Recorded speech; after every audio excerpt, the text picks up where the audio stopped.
लाडकी बहीण योजना जेव्हा सुरू केली होती त्यावेळी त्या संदर्भातले काही निकष होते। त्या निकषाच्या आधारावर बहिणींना अर्ज करायला सांगितला होता आणि कागदपत्रांच्या पूर्ततेला वेळ लागेल म्हणून ही मुभा दिली होती की त्यांनी सेल्फ सर्टिफिकेशन करायचं, म्हणजे त्यांनी जे सांगितलं ते सत्य मानून आपण त्या ठिकाणी त्यांना लाडक्या बहिणीचा लाभ देणं सुरू केलं।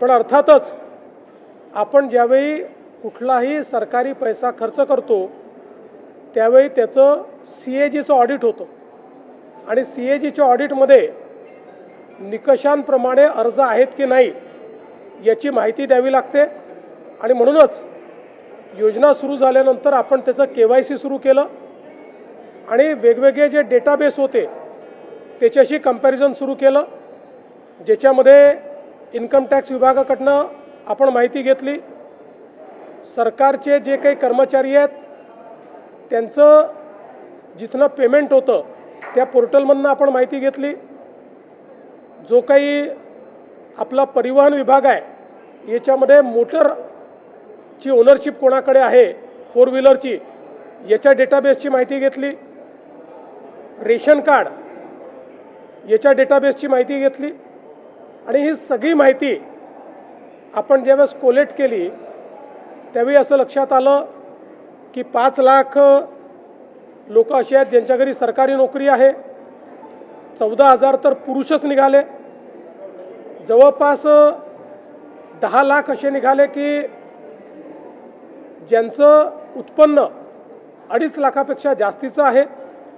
अशा वेगवेगळ्या डेटाबेसमध्ये जे लोक अपात्र झाले त्यांना आपण अपात्र केलेलं आहे।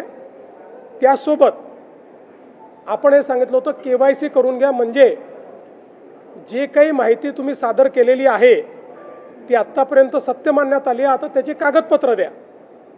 पण मोठ्या प्रमाणात KYC झाली नाही। आता एक गोष्ट आपण लक्षात घ्या की ज्यांना अर्ज करता येतो, सेल्फ सर्टिफिकेशन करता येतं, त्यांना KYC करता येत नाही असं मानणं काही योग्य नाही। पण जवळपास 9 महिने सातत्याने पाठपुरावा केल्यानंतरही ज्यांनी KYC केली नाही ते अर्थातच कुठला तरी एखादा निकष पार पाडत नाही म्हणून त्यांनी KYC केली नाही। आणि म्हणून हे जे काही आत्ता या ठिकाणी जवळपास जे काही तुम्ही सांगितलं 60 लाख 80 लाख जो काही आकडा तुम्ही दिलेला असेल तर ते लोक या योजनेच्या पात्रतेचे निकष हे पूर्ण करताना दिसत नाही। जवळपास 1,70,00,000 1,70,00,000 महिला, थोडं आकडा कमी अधिक असेल 3-4 हजार पण 1,70,00,000 महिला ज्या आहेत या निकष पूर्ण पार करतात, त्यांची KYC झालेली आहे, त्यामुळे त्यांना लाडक्या बहिणीचे पैसे मिळतच राहतील। ज्यांनी KYC केली नाही त्यांना आता आम्ही पैसे देणार नाही, पण त्यांना दिलेले पैसे आम्ही वसुली करणार नाही। मात्र 14,000 ज्या पुरुषांनी पैसे घेतलेले आहेत त्यांच्याकडनं मात्र पैसे हे वसूल केले जातील। त्यामुळे नीट सायंटिफिक प्रोसेसने या सगळ्या गोष्टी केल्या आहेत आणि आजही यांच्यापैकी कोणी जर KYC करणार असेल तर आम्ही विंडो ओपन करायला तयार आहोत आणि त्यांना लाभ द्यायला तयार आहोत।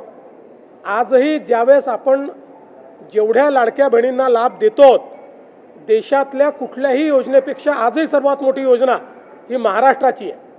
आजही देशामध्ये एवढा लाभ 1,70,00,000 कुठलंच राज्य देत नाही जे महाराष्ट्र देत आहे।